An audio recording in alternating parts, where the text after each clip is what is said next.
today I'm going to be reading Dragon Hoops. So let's get started. Odera Narinzi. In January of 1892, 20-year-old Senda Bearson began a new job as physical education teacher at Smith College, a women's college in Northampton, Massachusetts. She came across an article by a YMCA instructor named James Naismith describing sports he'd invented the year before. Basketball. Senda Bearson was born as Senda Vatrushinsky in Russia. She and her family came to the U.S. when she was 7 years old. Listen to me, children. Her father did everything he could to ensure they would be accepted by their new countrymen. From now on, you are permitted to speak anything. You're not permitted to speak anything but English. You're not permitted to use the name Vatrushinsky. We are now the Bearsons. You are not permitted to have anything to do with the Jewish religion. Did their father's restrictions led to acceptance? Perhaps. But according to those who never knew her, she never lost her Russian accent. Benson was a very frail child. Cough, cough. As a young adult, she had to drop out of the Boston Conservatory of Music because of health issues. Cough, cough. A friend gave her a suggestion. You know what might help? Exercise, but I dislike exercise very much. Bearson decided she disliked being unhealthy even more, so she enrolled herself at the Boston Normal School of Gymnastics. Sigh. As she exercised, her health improved. My goodness, the more I move, the better I feel. Her health improved so much that her life completely transformed. She wanted to help other women experience that same sort of change. So Bearson became a physical education teacher. I'm sure the students would like this basketball game very much, but what would our administration think, and the students' parents, and everybody? Back then, some physicians believed that competitive team sports weren't good for women. They'll develop ugly muscles, scowling faces, competitive spirits, have difficulty attracting the most worthy fathers for their children. In other words, competitive team sports would make a woman unwomanly.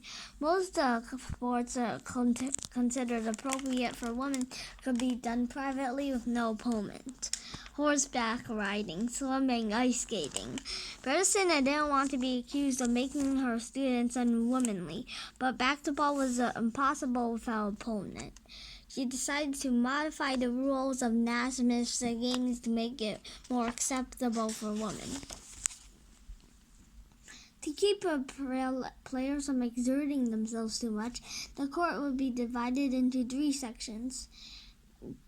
Players would not be permitted to go outside their assigned section. Avoid ugly muscles. To keep players from going to competitive, they wouldn't be permitted to snatch the ball from one another. Avoid the scowling faces. To make players share more often, they wouldn't be permitted to hold the ball for more than 3 seconds or dribble the ball more than 3 times. Avoids competitive spirits. Also, they'll be still able to attract the most worthy fathers for their children. With their new rules in hand, Senda Bearson approached her students. Ladies, I have something new for you to play today. The new sport was a hit. Benson had found a way for women's basketball to be accepted, not just by her school community, but by American society.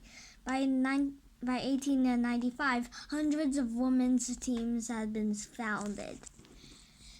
Women all over the nation were enjoying a competitive team sport.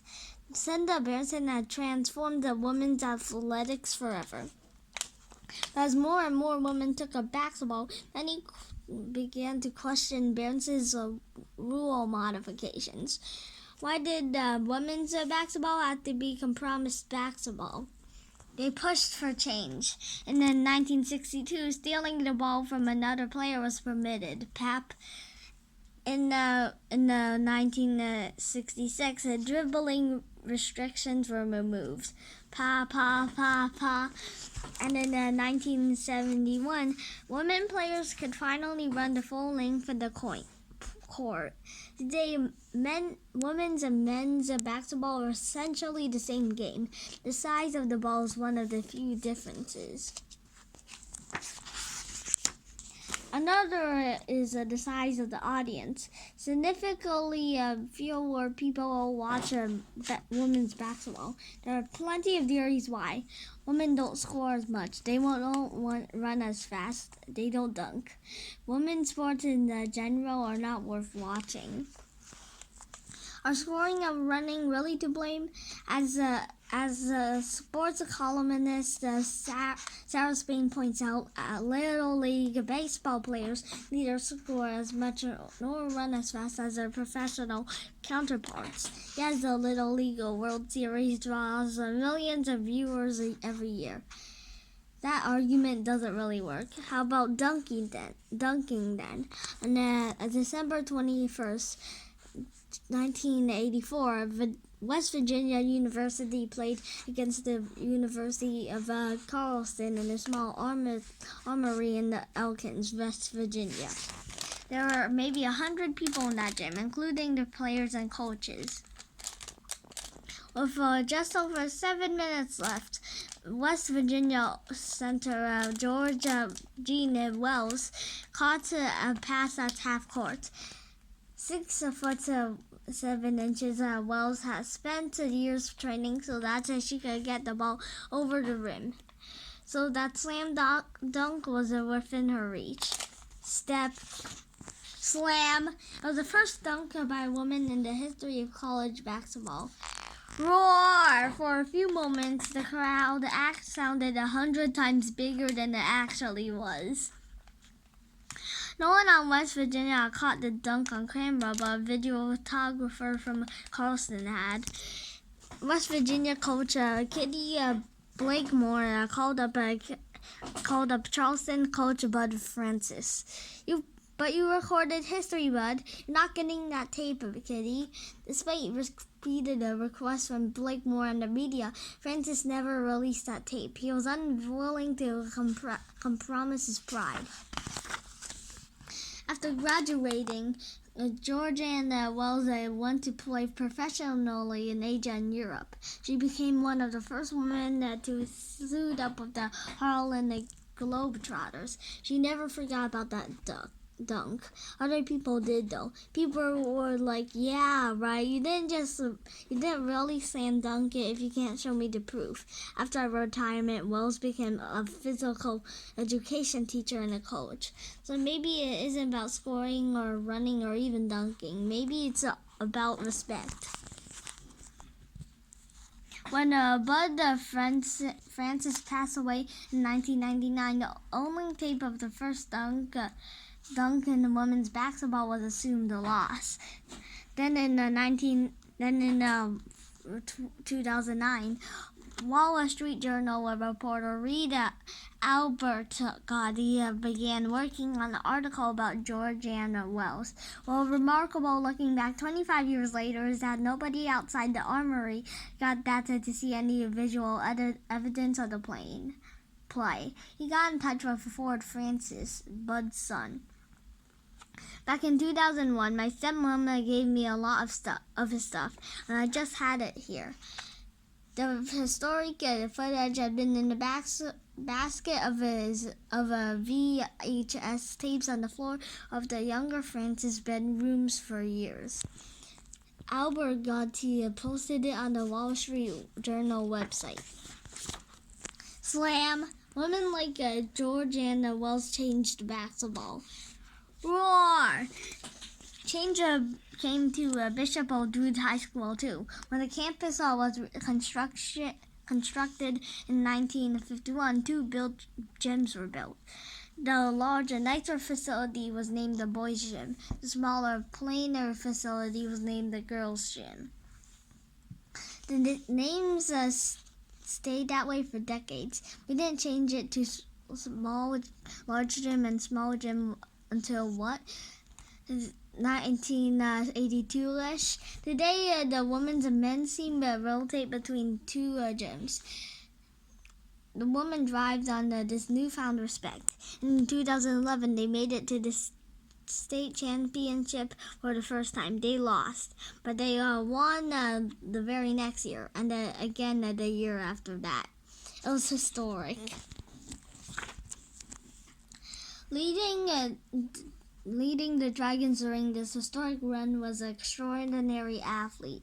Although Childestham is the old dude's first McDonald's All-American, male or female. She's one of the finest athletes to ever graduate from the school.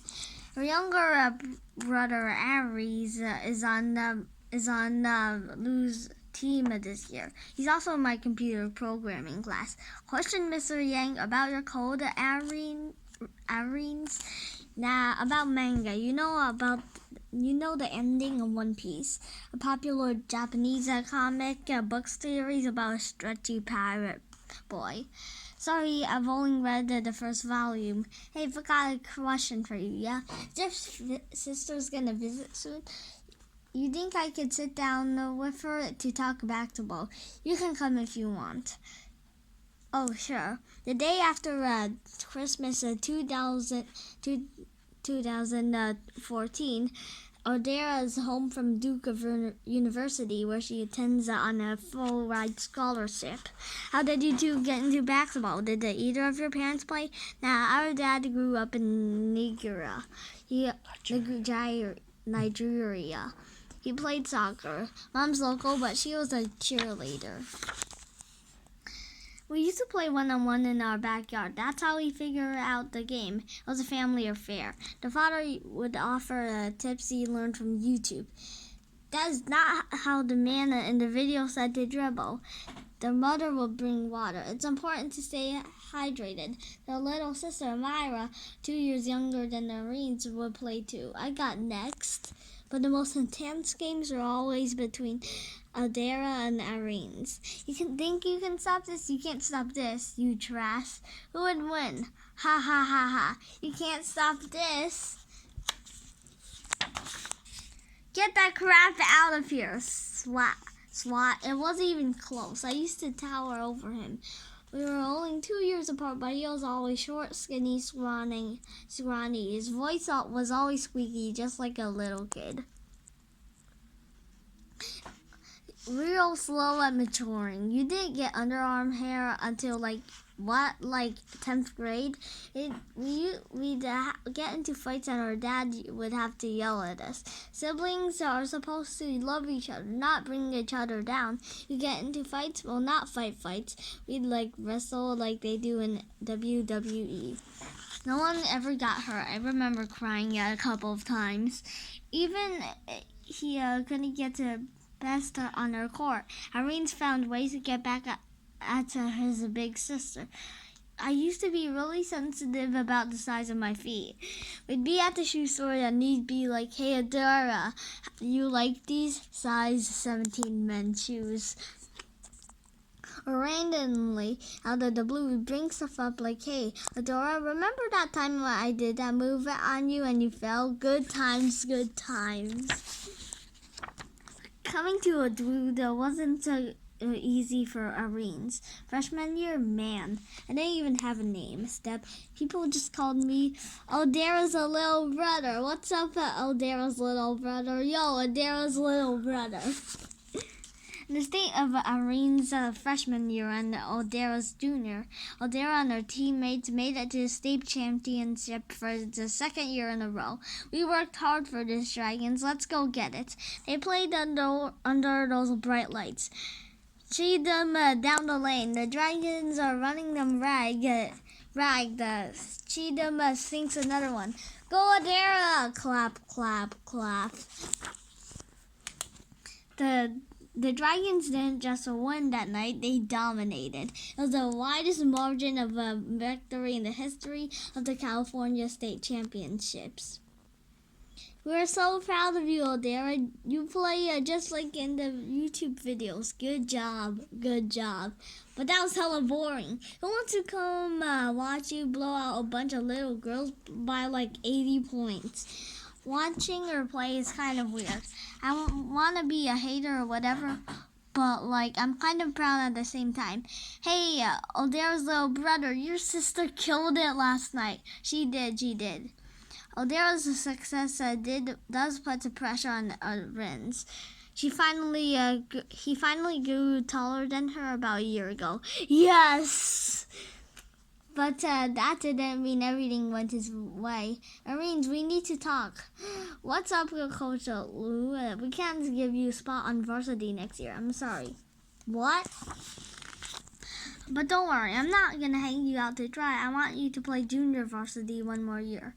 A junior on JV, it was an unusual move. Usually only freshmen and sophomores played at junior varsity. Arene's would be exception. A junior on JV, Amara is a freshman, and she even made varsity. Fortunately, he wasn't the only exception. There was also Alex, an exchange student from China. Every school day, the two of them went to JV practice before school and the varsity practice after school. They worked all harder to prove they belonged on varsity. Well, you did it, right? You and Alex are in varsity now. We are. The 2014-15 season is Irene's and Alex's first and only season on Adwood's men's varsity basketball team. Their only season to prove that they really do belong. And it's Irene's only season to prove he's just more than Ardora's little brother. We have such a competitive nature in our family. That's just how our relationship is. We say really mean stuff to each other. When he's doing bad, I'm the first one to let him know. But don't get me wrong, I just love watching him drive.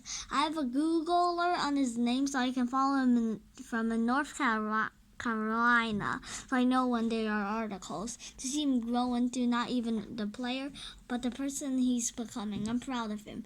It's like I can't make fun of him. But you'd better not, you know? Despite all the trash talk, or maybe because of it, it's obvious that Aldera and Aries don't just love each other, they respect each other. As part of me wonders how things would have been different between them, and Cinda Barrison's rule modifications are left in place. Aries, do you feel like you've learned anything growing up with your sister? Man, what have I learned? To face bigger challenges. When I go up against Ivan in practice, it kind of reminds me when I was younger. He's just another Aldera. So this is the end of chapter 6. I hope you enjoyed my video. Please subscribe to my channel. Bye!